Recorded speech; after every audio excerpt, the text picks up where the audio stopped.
À medida que os dias passam, diversas consequências das enchentes lá no Rio Grande do Sul começam a surgir. Uma delas, o risco de surtos de doenças como leptospirose. Vamos saber então, entender também, melhor os riscos, os tratamentos dessa doença na nossa conversa de hoje ao vivo com o médico veterinário e colunista aqui do canal AgroMais, Marcos Rezende. Oi Marcos, muito bom dia, seja bem-vindo aqui com a gente, tudo bem? Bom dia, Felipe. É sempre bom estar aqui nas sextas-feiras batendo esse papo sobre assuntos tão importantes, né? E nesse caso, essas doenças que podem acontecer agora por conta dessas cheias no Rio Grande do Sul, mas que também acontecem em outras situações em todo o Brasil, viu, Felipe? Pois é, Marcos, e de fato a gente começa a ver já, como eu disse, as consequências de tudo que tem acontecido lá no Rio Grande do Sul, algumas doenças começando a aparecer tanto em humanos como também em animais, e a gente pode então focar um pouquinho hoje nessa doença da leptospirose, que ela exige muita atenção, É um risco tanto para homens quanto para animais, área urbana, área rural, ou seja, é uma doença que de fato precisa de atenção. Queria que você apresentasse ela um pouquinho para a gente, qual é o vetor, como que ela age, enfim, dá uma pincelada para a nossa audiência. Bora lá então, Felipe. A leptospirose é uma doença bastante comum, Felipe, embora a gente converse pouco sobre ela. Uma doença que pode acometer o sistema geniturinário e, no caso, e pode levar, inclusive, os animais e os seres humanos à morte com sérias consequências, particularmente no aparelho, no sistema renal.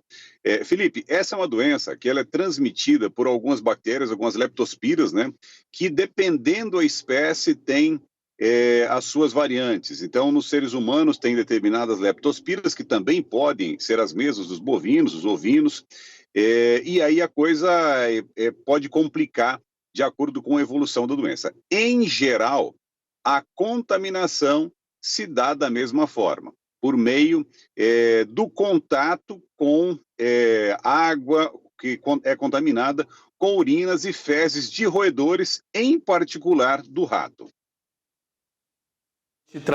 Quando a gente traz esse cenário um pouco então para os animais, quais são os sinais clínicos aí que essa doença pode apresentar? Felipe, quando a doença evolui para quadros mais graves, a gente tem os animais com a urina um pouco da cor escura, cor de chá, cor de Coca-Cola, que a gente diz, Mas antes disso, tem alguns sinais que não são sempre observados, só quando você tem um olhar mais atento, que são abortos espontâneos, fetos, bezerros que nascem com algumas características que a gente já conhece, características de leptospirose, Bezerros com pouco pelo, bezerros fracos ou natimortos, e até a dificuldade de concepção desses animais, das fêmeas, ou seja, elas têm dificuldades de emprenhar. A gente acaba buscando diversos outros problemas, mas na verdade, muitas vezes, pode estar relacionado a uma contaminação por leptospira, ou seja, por leptospirose, o animal acaba sendo portador, a gente não identifica, ele fica com aquilo lá e acaba não concebendo, com dificuldade de emprenhar, e quando para em bezerro fraco ou morto. Bom, uma vez o animal é doente, quais são os procedimentos que você indica? É preciso separá-lo ali do rebanho, dos demais animais? Ele pode, inclusive, transmitir a doença de um animal para o outro, assim?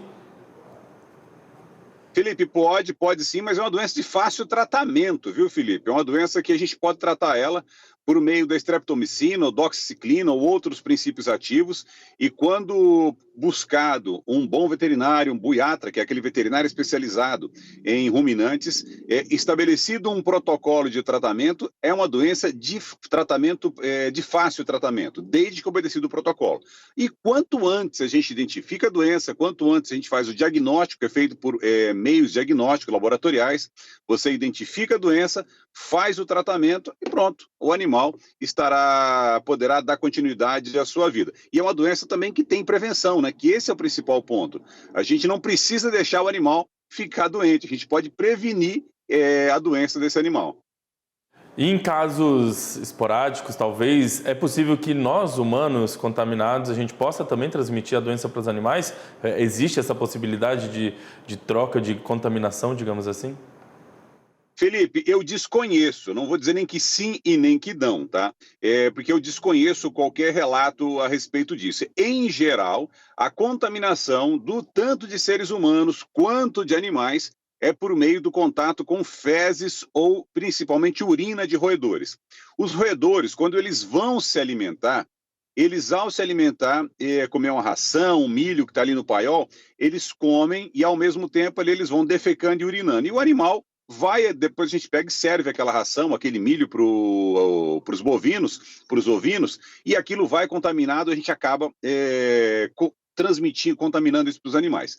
No caso dos seres humanos e também de outros animais, quando acontecem cheias como essa e lava as fezes e urina dos ratos, pode carrear também essa leptospira, essa bactéria, que ela tem a capacidade de, em contato com a pele com qualquer solução de continuidade, ou seja, qualquer mínima fissura na pele, que é até imperceptível, né? Essa leptospira pode penetrar e contaminar os seres humanos. Então, essas são as maneiras que eu conheço, que eu tenho certeza que pode acontecer a transmissão, mas e aí eu desconheço se pode haver uma transmissão cruzada de seres humanos para bovinos, de bovinos para seres humanos, mas vale a pena eu voltar a estudar, viu, Felipe, para saber se a gente deve trazer essa resposta. Bom, e em relação, a gente está falando aqui um pouquinho sobre o que pode ser feito a partir do momento, né, que a gente detecta a doença ali no rebanho, no animal, enfim, mas em condições normais de dia a dia, como se faz para prevenir a leptospirose aí nas propriedades? É preciso, se eu imagino que se ela é transmitida pelos roedores, pelas fezes ali, pela urina, é preciso então ter uma atenção especial a essa questão dos roedores, né?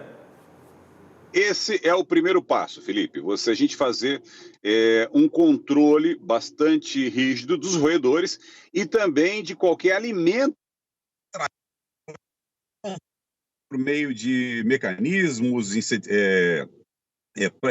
com combate a pragas, mas existem também roedores silvestres que podem também transmitir. Então, é diminuir o acesso desses roedores ao alimento que poderá ser fornecido para os animais e conservar esses alimentos em local adequado. O segundo passo, e talvez até o mais importante, Felipe, é manter um bom protocolo de vacinação dos animais contra a leptospirose.